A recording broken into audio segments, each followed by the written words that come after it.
Let's be real. आज के generation of fighters is not even close to what we used to have back in the day. I'm talking Daniel Cormier. I'm talking Khabib Nurmagomedov. I'm talking Conor McGregor. The golden era of UFC. आजकल we've got guys ducking fights, pulling out of fights like it's nothing, always giving some sort of excuse, and overhyping themselves to a point where fans think कि they are the best fighter of all time. लेकिन आज नहीं. आज I'm gonna roast some of your favorite UFC fighters. पहला fighter है शाफकात रखमानोव. शाफकात रखमानोव is one of the prime welterweight prospects हमारे era में. He's 19-0. He has 18 finishes.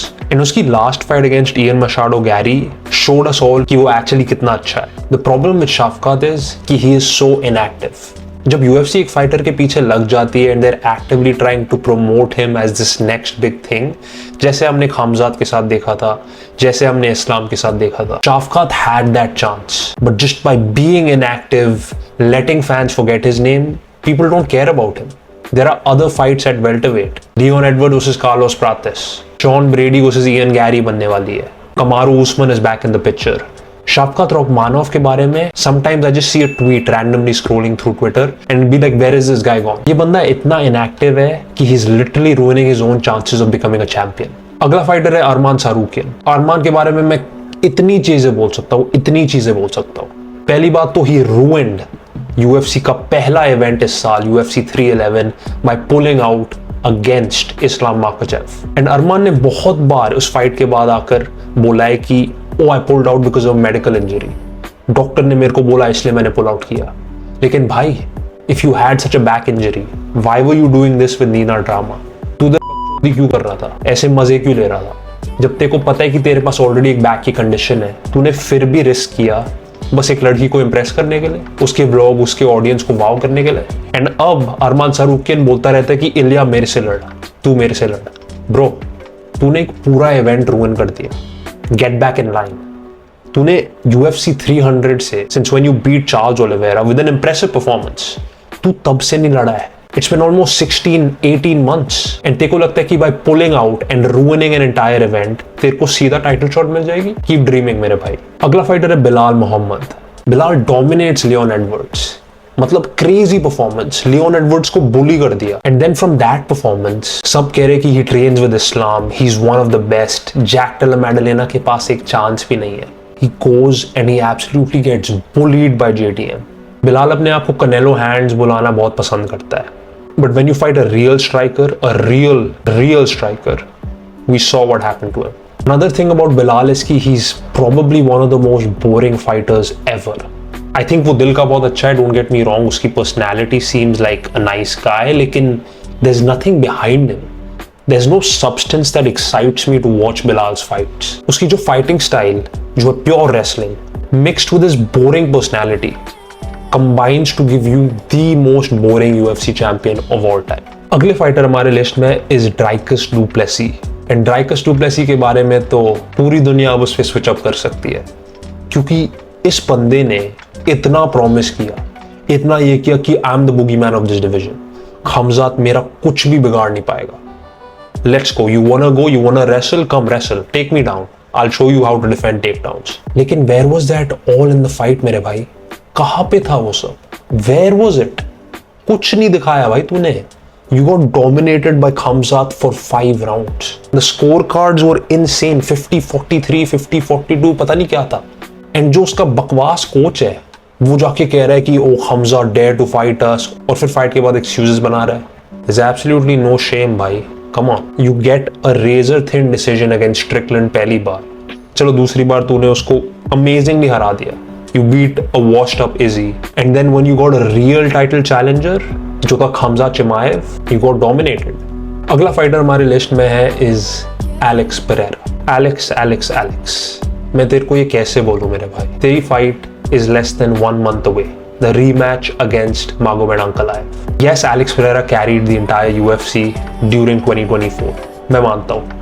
But also, there was a blatant duck during that time of Ankalaev. And हाँ, ये बात सच है कि UFC purposely Ankalaev और Pereira नहीं बनानी चाहती थी because they wanted Pereira to keep bringing the money, to keep having him as the face of the UFC, क्योंकि उस टाइम कोई भी नहीं था.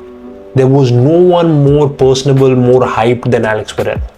So it makes sense that the UFC gave Khalil Roundtree instead of the actual number one contender Magomed Ankalaev to Pereira. लेकिन जब Pereira और Ankalaev की fight हुई, it was a clear win for Magomed Ankalaev. And honestly, I don't see how it's going to be any different this time. मैं चामा से बहुत प्यार करता हूँ, like he's one of the most beloved fighters. लेकिन it's gonna hurt to see him this next fight because he hasn't been training, he's been shooting movies, you know, Hollywood mein. I see him with Nina Drama all the time. It's not looking good for Alex Pereira. Talking about Ankalaev, let's talk about him as a champion. किसी ने Ankalaev के बारे में कुछ भी सुना? I haven't heard anything since he became champion. Absolutely nothing. Where is he? Is he training? I hate when there's champions that you have no idea where they're gone. Magomed Ankalaev is the Shavkat Rakhmonov of the light heavyweight division. मतलब मार्च में उनकी fight हुई थी पेरेरा और अंकलाएव की, तब से मैंने उसके बारे में कुछ ना सुना, कुछ ना देखा, एंड अगले महीने उसकी फाइट है. He is just very boring as a champion and this is one of the reasons कि यूएफसी ने उसको एक टाइटल शॉट सालों पहले नहीं दिया, क्योंकि ही is just boring. He doesn't bring any value even though he is champion. This is ultimately the show business, right? The best, the most successful people in this industry are the people who know how to promote themselves, who know how to promote the UFC, and who know how to fight. It has to be a combination. बस एक चीज नहीं हो सकती. अगला fighter है Khamzat Chimaev. Chimaev has missed weight, ruined multiple UFC main events, pulled out of many fights, and just been a bad example of what a UFC star is supposed to be. जैसे मैंने शाफकात का example दिया था, मैं same चीज Khamzat Chimaev के लिए बोल सकता हूँ, because Khamzat did the exact same thing. He took his hype for granted. एक बार उसकी वो जो कोर ऑडियंस बन गई थी, that core group of casuals who loved and supported him, he just stopped being active. He just stopped fighting. And I get कि उसके कुछ health issues थे या कुछ weight cutting issues थे, that's why he moved to middleweight, लेकिन that doesn't excuse the fact that he's pulled out of multiple fights and ruined multiple UFC cards. The only issue with Khamzat Chimaev becoming champion was कि nobody knows वो अब लड़ेगा कब. उसने कहा था कि मैं अबू धाबी कार्ड में लड़ूंगा. Yeah man, I'm ready. I have no injury and if they can give me the contract, I will sign.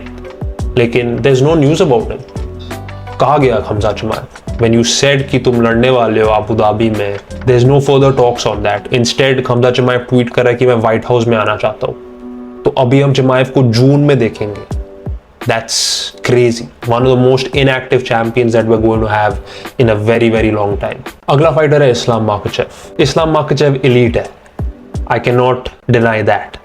लेकिन we have to look at his resume. And I know कि fighters have pulled out, this has happened, that has happened. He is a true lightweight great, right? Most title defenses out of any other lightweight. लेकिन उसकी first fight against Volkanovski में Volkanovski put an absolute clinic on Islam. Islam का चेहरा देखना चाहिए था यार after that fight. And the fact कि some people say that Islam Makhachev beats Ilia Topuria genuinely blows away my mind. क्योंकि मेरे को पता है that's the obvious answer. जो obvious casuals है, जिनको you know sport ज़्यादा पता नहीं है, they see these Dagestani guys as the end. If they fight, they're the only ones who can win. But we've seen in so many recent fights कि Dagestani fighters have been figured out. जो उनकी crazy wrestling की advantage होती थी, it's coming to an end. And now when Islam is gonna fight JDM, it's gonna be very tough to beat JDM. क्योंकि JDM उससे बड़ा है. JDM knows how to stuff takedowns. JDM has fought with someone who fights a bit like Islam. I don't know if Islam Makhachev wins that fight. अब अगला fighter है Ilia Topuria. Ilia, देख, you've done some great things in your career. 16-0, double champ, beat everyone, knocked out everyone, knocked out Volkanovski, the goat of featherweights. लेकिन जो तू अभी कर रहा है is unbelievable to me as a fan of yours. क्योंकि मैं नहीं चाहता कि तू अरमान से लड़े. Like I said, Arman doesn't deserve to fight you. क्योंकि he ruined an event. We counted on him to fight and he didn't show up. तो he doesn't deserve that immediate title shot. लेकिन the fact कि तू कह रहा है कि अगर इन्होंने अरमान सारुकिन को टाइटल शॉट दी, मैं अपनी बेल्ट वेकेट कर दूंगा. ऐसे कौन सा चैंपियन बात करता है यार? Which kind of champion says that if they make this fight, I'll vacate my belt? I won't give him the chance. Are you kidding me, bro? Are you actually kidding me? That's not a champion mentality. You should be ready to fight whoever. अगला fighter है Alexander Pantoja. क्योंकि as good as this guy is, as much praise, as much money as he deserves, the saddest part is कि वो flyweight division में, and ultimately no one gives a about the flyweight division except Pantoja. Nobody cares about it. अगला fighter है Tom Aspinall, and Tom Aspinall के बारे में मैं क्या कहूँ. Tom Aspinall is going to have one of the most underrated legacies in the sport. One of the most underrated. People will never see Tom Aspinall as the greatest of all time, ever. Never. क्योंकि heavyweight में there are no real contenders. It's such a sad fact, मेरे भाई.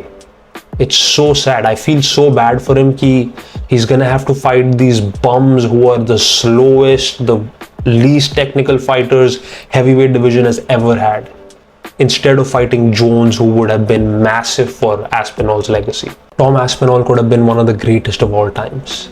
But क्योंकि उसका resume is going to look so bad with all these contenders who he's already beat, Volkov, Gane, Pavlovich, he's never going to be top 5 of all time. Sad truth.